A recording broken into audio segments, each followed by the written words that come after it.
The rules were shared in advance with the candidates, and they've all agreed. Kate will go over some of the format for openings, responses, and questions. And one point I'd also like to make is that you hold your applause until the end. I'm sure there'll be a lot of enthusiasm. Please share that enthusiasm with the crowd and both candidates at the end of the evening.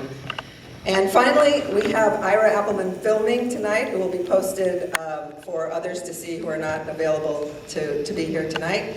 If you're uncomfortable with the filming, we ask you either step to the back or step outside.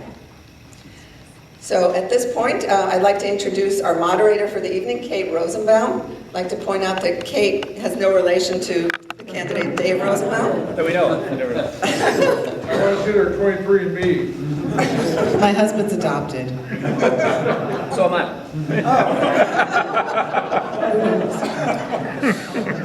And our timekeeper tonight is Dave Vandenbosch. And with that, I'll turn it over to Kate.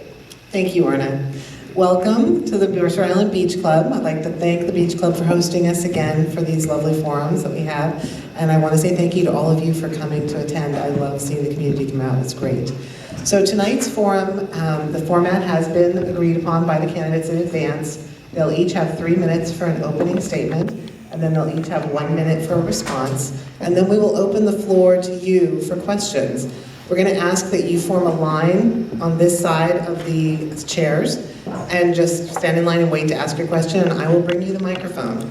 When it's your turn, introduce yourself, give any brief context that you need to give for your question, but please be brief, no monologues, because everybody wants to ask questions.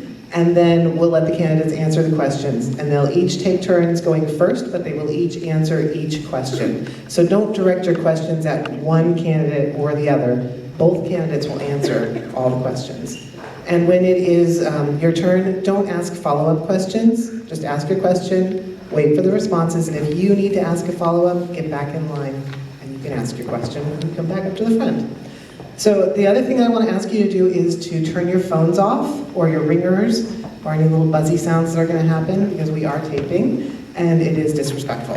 And if the timer person who is timing flips the card that says, please stop, and the candidates haven't noticed, because sometimes they're paying attention to the audience and they're speaking and they're not noticing, I will ring the bell.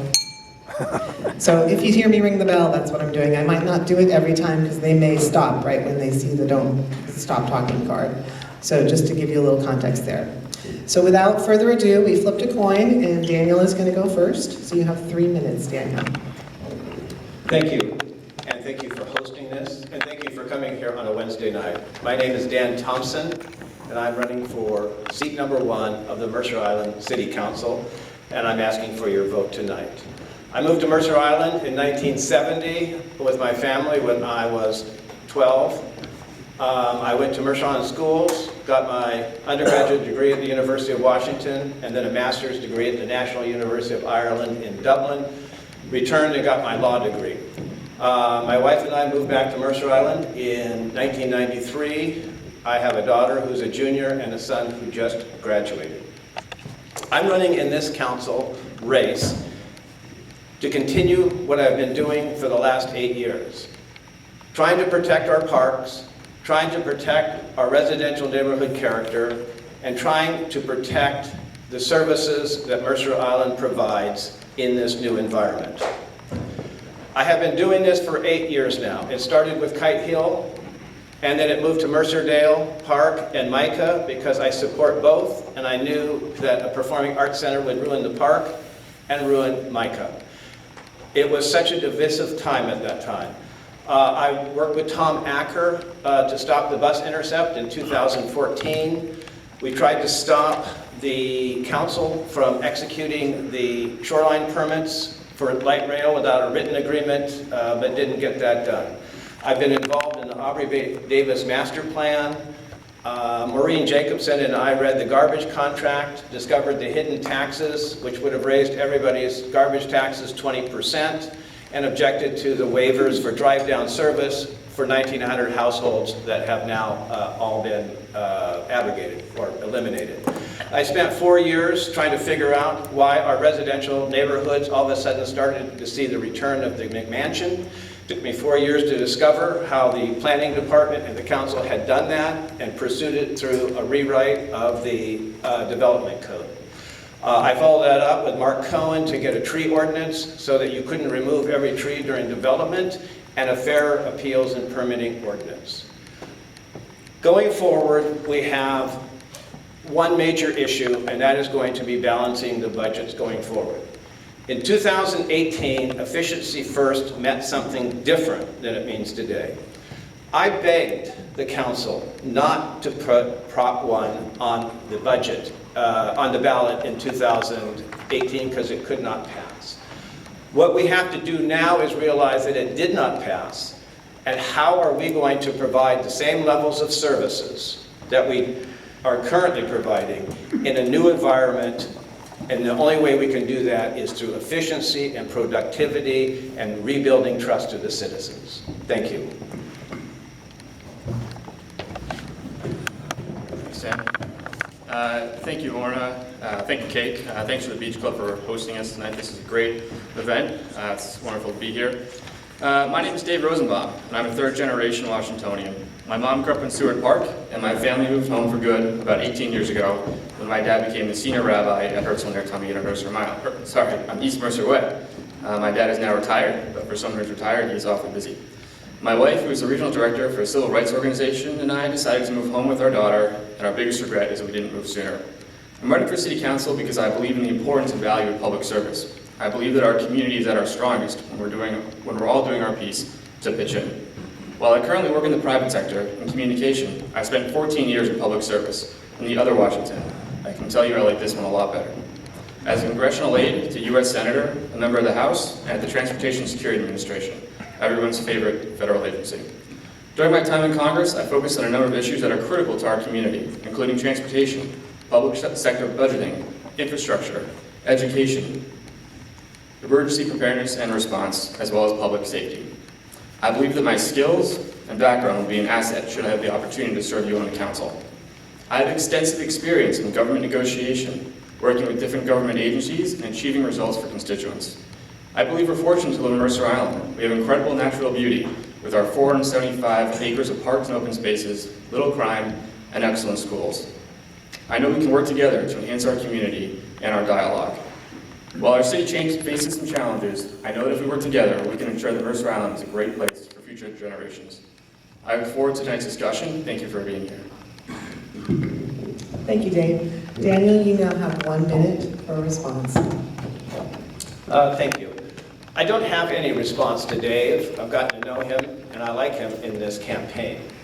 What I'm trying to say is throughout this campaign, people have come forward to you and said that they love our neighborhood character, our parks, our mobility, our public safety.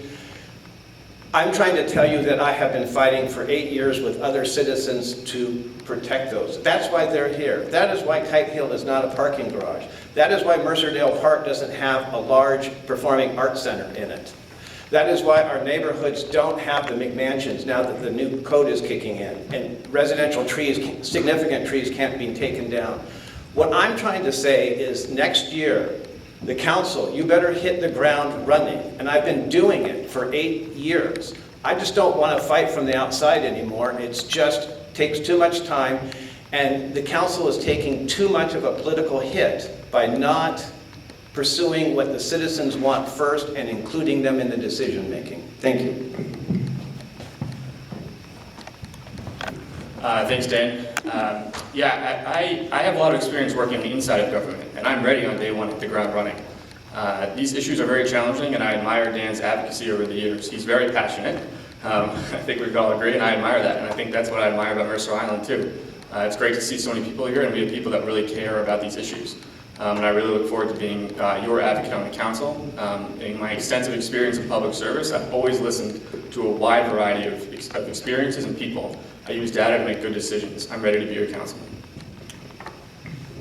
Thank you. We're now ready to start the question and answer section of the evening. So if you have a question you'd like to ask the candidates, come over here and form a line, and we'll just go down the line one at a time. Each candidate will have 1.5 minutes to answer the questions. and then they'll alternate who gets to go first. When it's your turn, please state your name, a little bit about your background or the issue that you're bringing up, or just that you're a resident, and then ask your question as succinctly as you can. Thank you. You can ask the question. I think you know my question. So I want to thank both of you for coming here and for applying for this job. And thank you to Orna and Kate for hosting this. My name's Eric Radman. I've lived on the island for 20 plus years. I've asked this question to other candidates. I'm going to ask you. In 2017, the Eagle Creek fire in the Columbia Gorge filled our skies with smoke for days. It was set by a 15-year-old discharging fireworks. As you may know, Mercer Island is one of the few cities in King County that allows the discharge of fireworks on July 4th.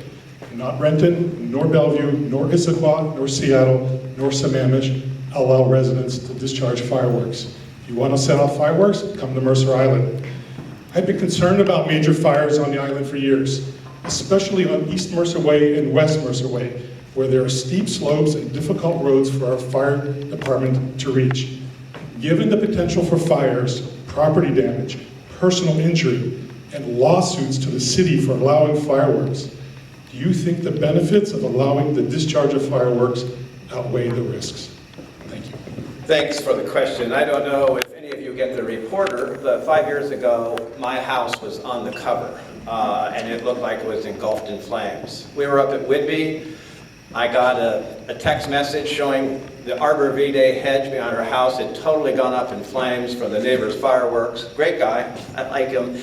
And I couldn't get anything else. I thought our house had burned down. It burnt some trees and seared the siding, and we got back and replaced the hedge. So I have been following this issue between Debbie and Bruce for the last 4 years. Debbie doesn't like fireworks. Bruce and the charities that put them on. You know, there's two different types of fireworks. There's the fireworks that the waterfront owners seem to get that are like cannons. And then there's the ones in the neighborhoods, the safe fireworks. I have a problem with the fireworks in the neighborhoods. We're pretty dense right now, and I agree with that. The ones out over the lake, I don't live on the water, but I can see doing that. But to tell you the truth, I believe that the council's agenda is going to be so tight next year and has to be so focused, I probably wouldn't bring up an issue like this that I think is so close to 50-50. I'm sorry to tell you that. What in your opinion? That's why I asked it. Thanks, Eric. So I live at the top of Gallagher Hill, and the 4th of July sounds like I literally have fireworks going off inside my house, which is a problem that we have a 3-year-old who had a lot of trouble falling asleep.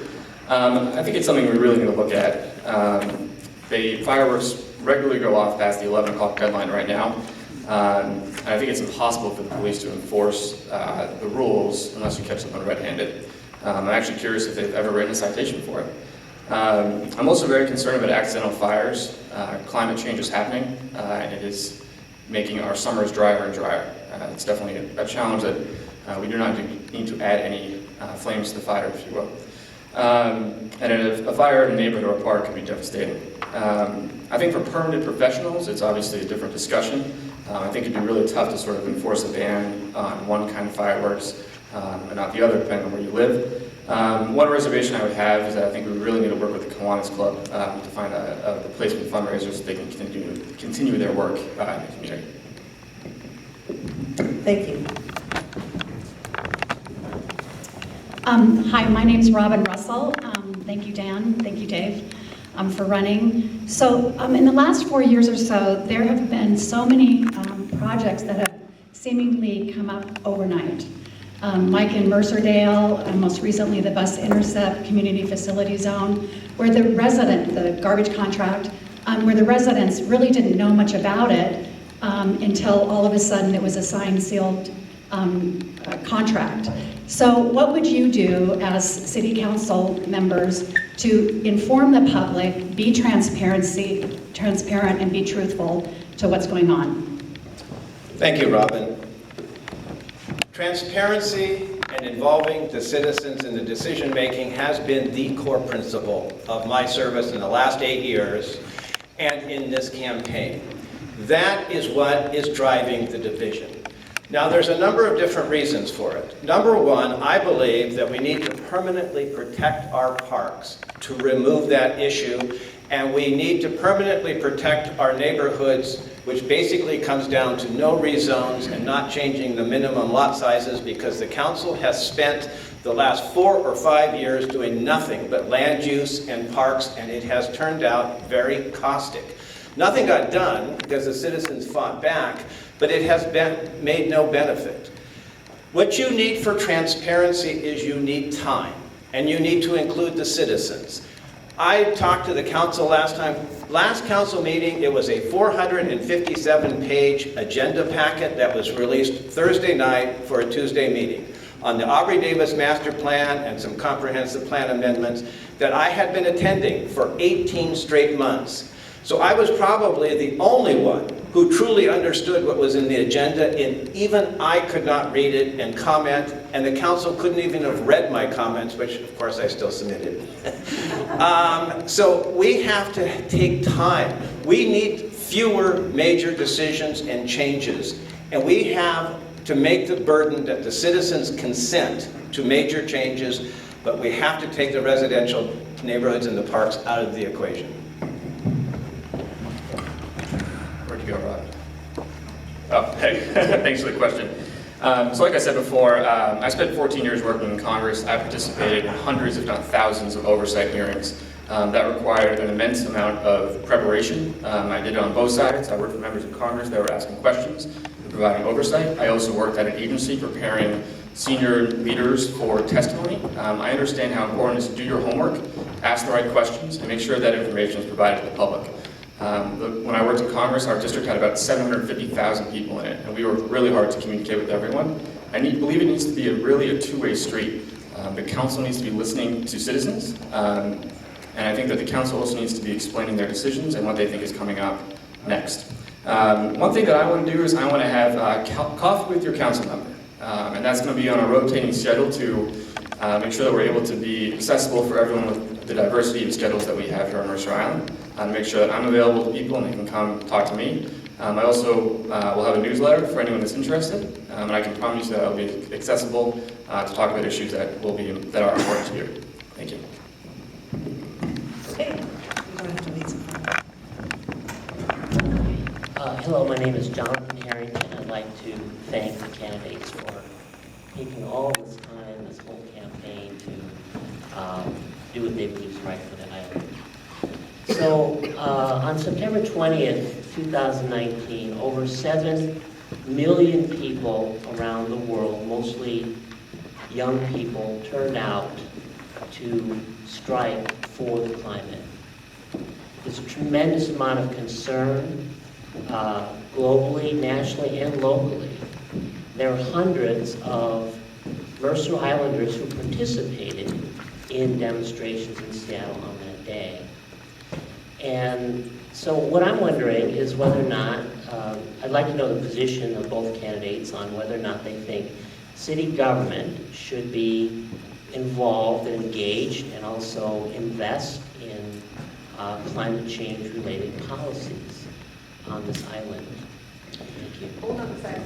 Daniel, it's actually Dave's turn to go first. Oh, we're supposed to be alternating. Oh, okay, great. Thanks. I was wondering about that. So I have a little kid. Like I said, she's 3. Happy to show any pictures. I want to make sure that our region and our world is as beautiful for her as it was for her grandparents. This is actually an area where there is a difference between Daniel and I, and obviously let him speak for himself, but he's previously said that he thinks that this is, quite frankly, there's little anyone has done or can do on Mercer Island to change the global environment or slow global warming because we are such an insignificant part of the problem. Dan, I respectfully disagree with you. I think this is a global issue, and we all have a role to play. The biggest carbon emission that Mercer Island has is commuters. I've heard an estimate of 10,000 cars coming on and off the island every day. The ability to use the light rail system and other mass transit will not only be beneficial to islanders, but will also reduce our community's carbon footprint. I think we need to work together on this. I think it's that important. Thanks, Jonathan. I had this discussion with Roberta during the election, And I think there's three things that we have to do. There's one that we have to do to change the world. Or save the world, really. There's another one that we need to do to make us better people. And there are three that I think are co-opting sustainability. Let's be realistic. China is emitting more carbon than the United States and Europe combined. India is going to catch up to China pretty soon. They're building the largest coal plant in the world. Closer to home, I cannot understand why our Democrat-controlled legislature will not enact a carbon tax, which is the most effective way to deal with global warming, and why they won't use it to reduce our property tax so there's some capacity for a city to pass a levy. Because sustainability means taking care of our trees and our parks and everything. Now recently the Planning Commission addressed the history on Mercer Island, but at the last council meeting, if you were there, a citizen got up and said the city and the council hasn't reduced carbon emissions on Mercer Island at all in the last 10 years.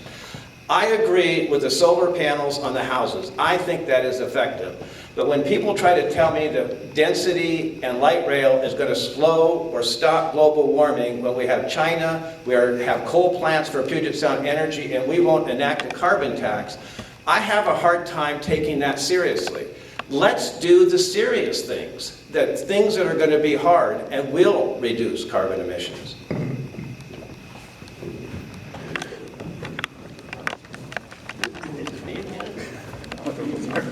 Bob Harper, that's my question. I'm going to hand you my questions because it has some numbers in it, and I just don't want to blow through them and not have you fully understand. So, I think before you can fix a problem, you need to define it correctly. And we've heard so much about the structural imbalance caused by the 1% limit on raising city property taxes versus inflation. The argument goes that since inflation is higher than 1%, the city can't keep up and therefore needs to raise property taxes. I think this is an incomplete story, and here's why. So I looked at the city website, and over the last 6.5 years, property tax revenue has actually gone up an average of 3.03% year over year. And that's because they go up to 1% plus new construction, a fact conveniently left out of the structural imbalance argument. Inflation over that same period of time has gone up 2.5% as measured by the CPIW Seattle Bellevue, which is the index that the city uses to measure those things. At the same time, the general fund spending has gone up 3.9% year over year. That's a rate 55% higher than inflation. So will you agree with me that the structural imbalance is caused by too much spending, not by the 1% limit on raising property city taxes? And if you don't agree, tell me why. Thanks, Bob. Obviously, I was actively involved in Proposition 1. I am a high-service city advocate. However, the 2018 surveyor said there was no chance any levy could pass due to citizen anger over lack of transparency and permitting in residential development. It was insane to put it on the 2018 ballot after Salim Neese discovered an $800,000 budget error, and the KEG minority came in and said the numbers didn't make sense. And since the defeat of Prop 1, that's turned out true. I wanted to wait until 2020 to wait till we could see the numbers and we could change our policies, which didn't happen in 2019. But you know, Bob, that argument's over. Prop 1 failed. There is not going to be another general levy. It's not going to pass. Efficiency first in 2018 meant do the hard work and prove to the citizens that you need more money. That was what it meant. You know what it means today? It means either we find efficiencies and increases in productivity, or we start to cut. That's the serious work. There's no reason to argue about Prop 1 or the numbers. I agree with you, the numbers. I agreed with you in 2018.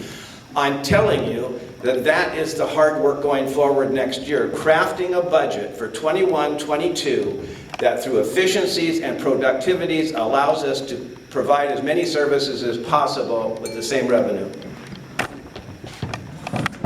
Thanks, Bob, for the question. I think this is obviously a challenging issue, and I think that what really comes here is that we have to understand the data better. I think part of the challenge is that it seems that there's a pretty significant lag between the data that the council receives and the actuals versus the forecast. I think it's really important. My concern with Prop 1 was that the city did not do enough to cut before asking the citizens for additional funding. I think it was important to really understand where efficiencies could be found and then move forward from there. Right now the city is working on 4 separate organizational assessments. There's one for the fire services, finance department, community planning and development, and parks and maintenance division. I'm very eager to review these assessments and see where efficiencies can be found. And there's a couple questions that I have. Can we save money while delivering the same level of services that residents expect? If there is excess capacity, are there additional functions that we'd like to see out of these departments? I have a lot of experience as it comes to delivering efficiencies. When I worked at the Transportation Security Administration, I was asked to be on a team to create efficiencies and redo screening processes. Keep in mind, TSA is an agency of about 70,000 people, so a little bit more than the 200 that we have here on Mercer Island. We were successful. I was part of the team that developed TSA PreCheck, ended up saving time and creating efficiencies. And I received special commendation for my work there. I'm excited to bring these skills to the council. I have experience working on a lot of public sector budgets, and like I said before, I'm ready to go on day one. Thank you. Hi, my name is John. I've noticed that running for city council is a lot of work, takes a lot of time. I'm wondering, how many doors have you knocked on? Sure. Thanks, John. It does take a lot of time. It's a lot of effort. So I've knocked at about 1,200 doors. And the first question I usually get is, why are you doing this? Not why you're knocking on the door, but why you're running for city council. But it's been really great. I've gotten to talk to people at their house rather than waiting for them to come to me. And I've gotten some interesting comments about how the city's going, things that people would like to see better, things that people think that we can do differently. One person asked me if I would raise the temperature at Mary Waite Pool. They promised they'd vote for me if they would. I said I'd talk to the Parks Department about that. But it's been really great to get to talk to people and hear from them directly at their home. And get a real perspective for people that, it's challenging to show up. I have a daughter. It's really challenging for me to show up. If I were to give public comment, you can be there for 3 hours to give 3 minutes of comment. And we need to make sure that we have ability for people to be able to easily connect with their council members. And that's a promise that I'll make if I'm elected. Thanks, Rob. My wife is very involved in the island. She's been a school foundations board member, BTA officer, founding board member of the National League of Young Men, National Charity League, lacrosse. So we know a very broad section of the island. And so what we've done instead is we've had a number of neighborhood forums. And so what we've done is we've asked a friend or somebody we know to put on a forum and to invite their friends so that we could go over and hear their issues. I have to tell you that there's no surprise in what the issues are. I haven't gone over there and had anybody ask me about the temperature of the pool, but I get the same things over and over. Scale of development in the residential neighborhoods, parks, they want those taken off.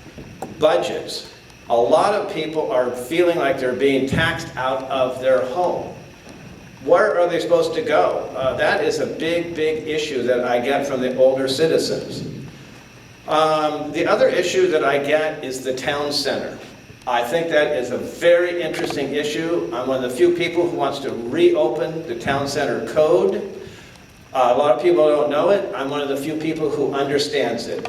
How to meet our population goals while at the same time keeping our retail vibrancy. Thank you. Thank you. I think that you're up to.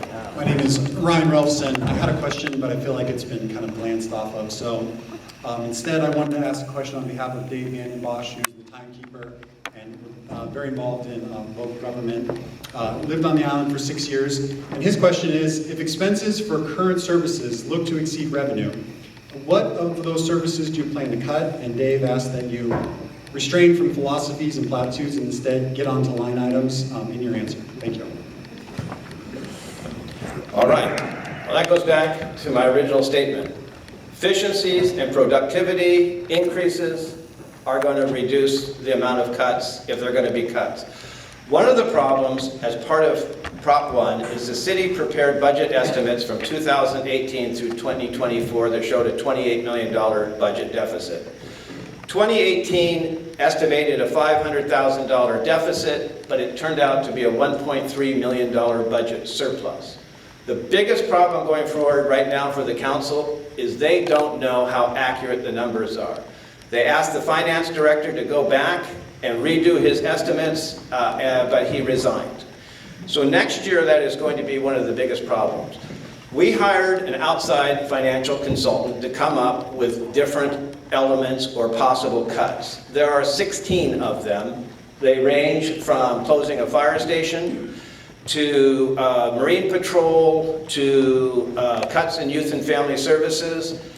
Those are all systemic, serious cuts. That is why I keep saying, and I know I see Mike Cyril back there, and he's been saying it for years, if we don't get serious about efficiencies or productivity, the cuts are going to be that much deeper.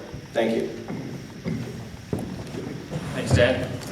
Being a candidate, I've gotten to hear from a lot of candidates, and I've heard a lot of people talk about efficiencies, and I'm yet to hear someone offer an example of something they would cut. And I think that's because it's very challenging. The city has made cuts, and there are some more cuts that can be made, but they're small. And then there's much larger cuts, like Dan referenced, like the fire station, some other things that would be very challenging for the community. I think that's going to be really hard. Like I mentioned, there are 4 organizational reviews going on, and I'm excited to see the results of those, see if there is somebody we can save. But it's going to be a big challenge. And like I said, I've got a lot of experience working in public sector budgets, and I think there's choices we're going to have to make to see if there's maintenance and things we're going to put off, and what's that going to be. Obviously, safety is something that we cannot compromise on. So we need to make sure that we're being extremely careful with that. And I think it's going to have to be a conversation with the community. And I agree with Dan, we have to make sure that our budget numbers are very tight and very accurate. So when we present them to people, we're sure of what we're presenting. We can say, here's what our options are as a community in terms of what we're going to cut. And I think that's going to have to be a conversation we have. And something else that Dan and I agree on is that we're going to have to start working on this budget really early next year. I think that's going to be really important. Obviously, there could be a bunch of new council members. It's important we get to know each other and trust each other really quickly. And I'm looking forward to that opportunity.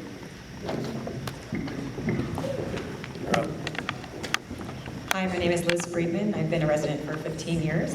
I have kids in the schools. Thank you both for taking the time to run and to do so much preparation on the issues.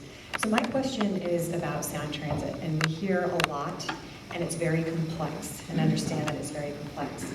And so I'd like you to help simplify, if you can, and describe what success looks like for light rail coming to Mercer Island, and to do so, if you can, in specific terms instead of general terms, what success looks like, and your approach for getting there. Sure. So let's just clarify. Are you talking about this, the light rail station or the bus intercept? Because we only have a minute and a half, so make sure I'm able to cover it. Okay, let's go with the bus intercept. Bus intercept. Okay. So obviously that's a challenge. You know, I'm opposed to anything that Sound Transit put forward in terms of the 3 configurations they put forward. I think it's well beyond what was in the original settlement agreement.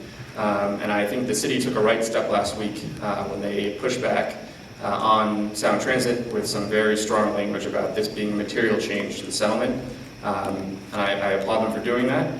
And I look forward to taking this on as a council member. I think it could be potentially very dangerous to have that many people crossing North Mercer Way. I think it's dangerous for pedestrians. I think it's dangerous for cars and other transportation options. I'm very concerned about someone trying to run across the street when they think they can make the train, and someone's making the big left to head to Seattle. I make that drive with my wife every day.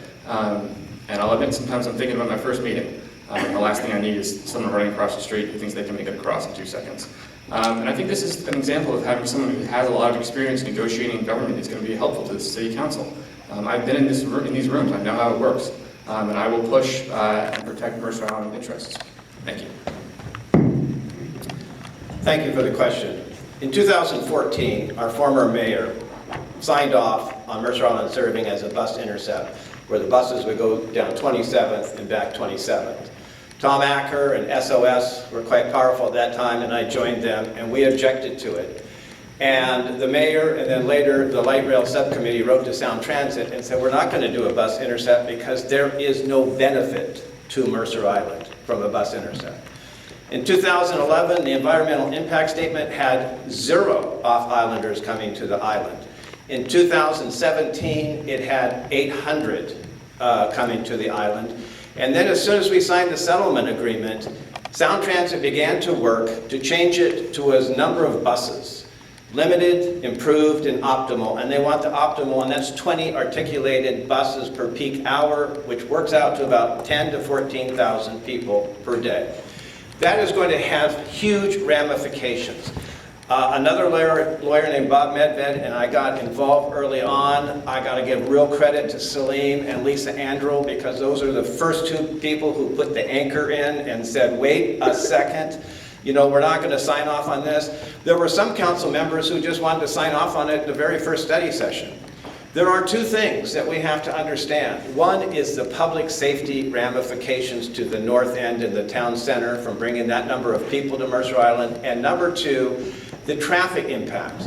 Already we're seeing the loss of SOV access, turning the East Mercer Way entrance on I-90 into a dysfunctional intersection.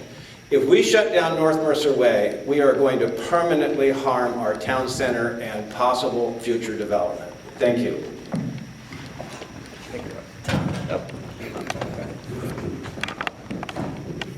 Hi there, my name is Dan, and I wanted to talk about school counselors. I have 3 kids in the public school system here on Mercer Island, where they cut school counselors after Proposition 1. I'm concerned about this because the teen suicide is on the rise nationally.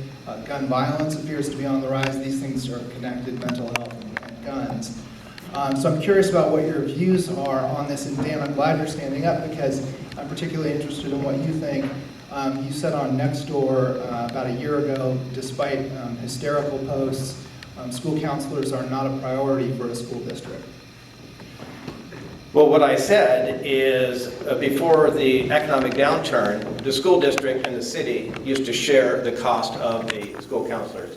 It costs the city about $669,000 a year, I believe. The city actually contributes about $1 million to the school district for the school counselors. They've had this argument back and forth. I believe that Bruce Bassett kind of hit the nail on the head at the last joint meeting where he said, you put your money where your priorities are. The city may run into a financial situation where they cannot fund 100% of the pool and field maintenance and the school counselors. And they may look to the school district to help out if the school district has any funds. It's just the reality of the situation. I have kids in the school district. I have a daughter in high school and a son who just graduated. I don't think anybody has not benefited from the school counselors at some point. But you're sitting there saying, how do I fund something if it can't be funded? I was also the person who said, I would bet anybody a $100 dinner that the school counselors would not be cut when that was the big threat in Prop 1, and they were not cut. I highly doubt that the school counselors are going to be cut, but I think that the school district might be asked to help out more. That's the reality. Thanks. So I have a 3-year-old, so I'm sort of at the other end of the spectrum as it comes to the schools. And Dan, got a 3-year-old who's headed, she likes to remind me that she's headed to school very soon. She likes to put that knife right here. I've talked to parents whose kids have met with the school counselors and been unbelievably helped by them. These parents believe that their kids will not be alive without the school counselors. And I think it's very important that we find a way to fund it. I think this highlights the important work this the City Council and the school board need to do together. I'm very proud to be endorsed by all 5 members of the school board and all the candidates that are doing endorsements who are running to be on the school board next year. I think we need to work really closely together on priorities like this. I'm also endorsed by Jody Chris, who's chair of the Youth and Family Services Foundation. We need to work together as a community to fund this because I really do believe that this is a community service and something that's really important to our community.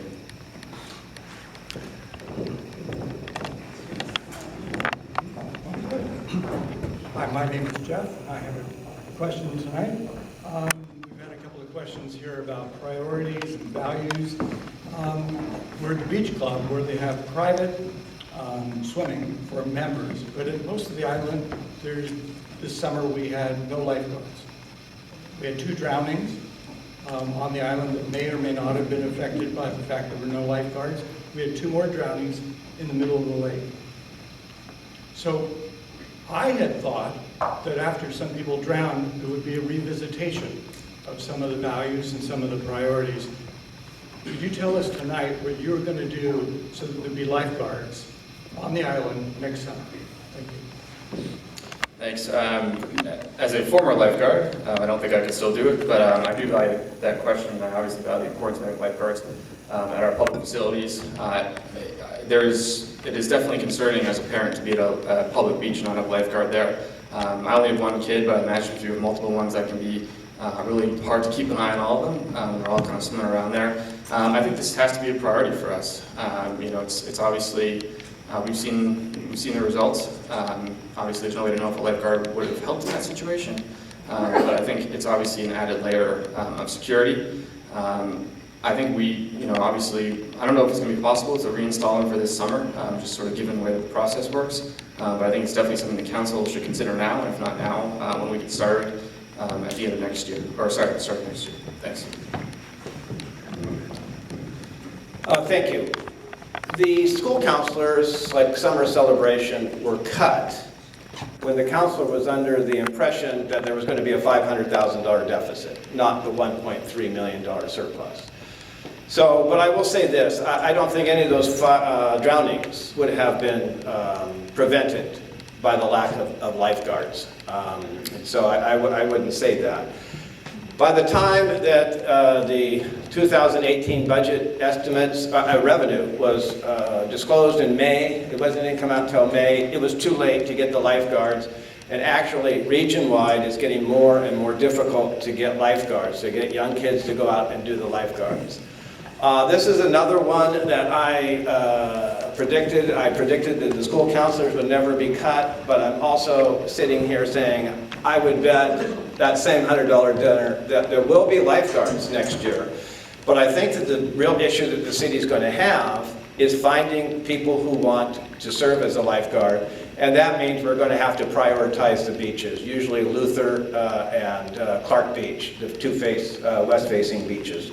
So I think that that's something that will be refunded, and it just makes sense.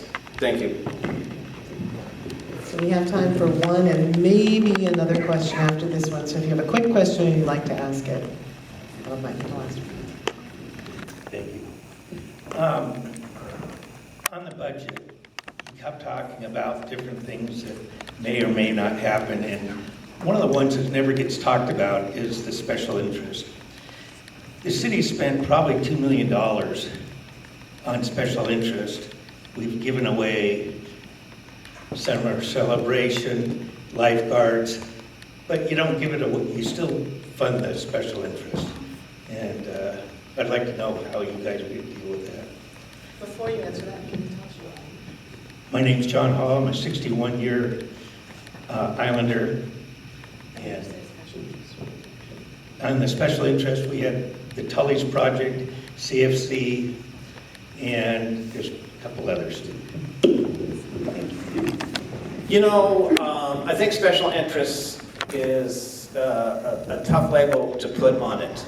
What we've had in the past is we had a council that didn't believe in transparency. When Dan Grouse retired, he said he simply didn't believe in transparency. And so what happened is the council and the city would begin going down a path that was not going to have an end, like Micah and Mercerdale Park, the community facility zone, residential development, the town center process, and spent a fortune on that. And actually our interim city manager wants to look at the amount we're spending on land use proposals that don't go anywhere. Our new interim city manager, her problem is she comes to me and said, how do I reach the citizens? Now that I want to reach them, how do I reach them? And I tell them, I don't know. I don't know, it's pretty hard, but you should have some ideas on this island where the citizens don't want to go. They don't want to sell or develop their parks. They don't want to see out-of-scale housing in their neighborhoods or new zones or reducing the minimum lot sizes. You know that. So when you talk about the special interests, I actually support the Tully's project. Very complex, the council's in a stage now where you got to put your head down. We need a performing arts center. I think that's going to pan out. But I also see Mark back there. I think it can be done without developing the park and a lot of Sunset Highway that is currently proposed. And that's a bigger issue on the town center. Maybe we'll get a question on that. Thanks, John. I'm not sure I agree with the label special interest there. I think it's important that the city is responsive to people coming to the city for help and trying to get projects done. I think it's important that the city listen to residents and be responsive to their needs. Like Dan, I agree. I think the Tully's project is really important. 122 parking spots for commuters. I think it's going to be helpful. Anyone who's tried to get to the park and ride after 7 a.m. knows you can't do it. I think that's kind of a drop in the bucket. I'd like to see more. One thing that I hear from citizens, I think we should be responsive to, are more ways to get people to the park and ride so they can get on the bus or the train once it starts. And I think that that's something that we really need to focus on. And like Dan, I think we both agree how important MICA is. We want to see that happen. And I also think that it is critical that we set out clear priorities. And Ryan, someone sent me a post that you made on Nextdoor today about a question you wanted to ask about, I think it was balancing priorities and kind of keeping the agenda on track. And I think that's important. I think we have to set clear goals at the beginning of the year. But I also think we have to be able to walk and chew gum at the same time. And that's something that I have a lot of experience doing. We have to be responsive to things that come up. I would be embarrassed to tell a constituent, hey, I'm sorry, we couldn't get to that, it just wasn't on our work plan. So I think that we really need to be focused, but also be flexible as it comes to responsiveness to citizens. Thank you both of you. Oh, quick question?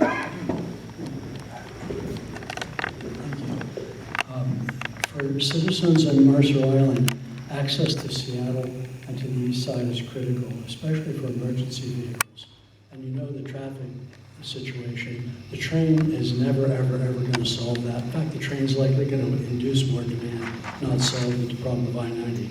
So what are your views on two particular aspects? One is SOV access from Island Crestway to I-90 and getting our SOV lanes back, because there are political solutions to that, likely, if we're willing to take them. And second, the access from either Bellevue Way or the east side, where it backs up all the way to 148th. There's enough geometry and enough real estate, we could get dedicated access lanes to Mercer Island if we solve that problem and work the problem properly. What are your views on the SOV access to I-90, and what are you going to do to get our Island Crestway access back in particular? Sure. Obviously, losing the SOV access off Island Crestway, there's a lot of traffic on North Mercer Way, which kind of compounds the challenge when it comes to the bus intercept. And also, obviously, losing SOV access coming back from Seattle. My wife and I carpool. We both work in Belltown. We know all about traffic going back and forth. Quick story, I was in Bellevue, and there was a sign that said, huge backup short of West Mercer Way, seek alternate routes. I said, okay, great, I'll swim across. And the reality is we are an island, and I think that we have to work, obviously, with the state and our legislators to achieve some of these goals. I like that idea about having access on 405 to get onto I-90. I think that's something we should certainly explore. Obviously, the region is getting more crowded, but we only have that one road to get here. So it's really important that our representatives on the City Council fight for those priorities as it comes to working with our regional partners and also with the state. Thanks for the question. I was pretty intimately involved in the SOV access issue with Vision Mercer Island. The loss of SOV access has pushed 3,700 car trips through our town center a day. It's also, as you can see, turning the East Mercer Way intersection into a dysfunctional intersection. Doesn't meet its levels of service. If we don't do something, it's going to affect our ability to develop our town center. I believe that one of the issues that Salim has considered is, should that be a factor in negotiating any type of bus intercept? The bus intercept is going to take away capacity on North Mercer Way. The SOV access creates it. It's kind of a situation where you look at it. I think that is one way to do it. You know, it's important to realize that when the DOT took away the SOV access, they didn't just take it away and say go away. They gave us a number of options. We could do an HOT lane, we could do a general purpose lane, which I think could make sense in 2023 because there won't be any buses using I-90. It's crazy to have a general purpose lane just for HOV cars. We could have also had SOV access during non-peak times, but we didn't pursue those. I think that those are still options there, but I think that getting more access to our park and ride and SOV access is probably one of the two key things for our negotiations in an intercept. Sorry. Ready? I just want to thank everyone for being here. Thanks our hosts. Thanks Kate and Orna. Kate, we'll have to figure out if we actually are related in some way. Dan, I also want to say thanks to you. I really enjoyed exchanging ideas with you throughout this campaign. I hope that we continue to work together in the future. Elections are all about choices, and in this race you have a chance to elect a dedicated, experienced public servant who has a vision for the future and extensive experience listening to others and working with constituents to benefit the community. You've heard tonight how we'll bring those skills to the council and work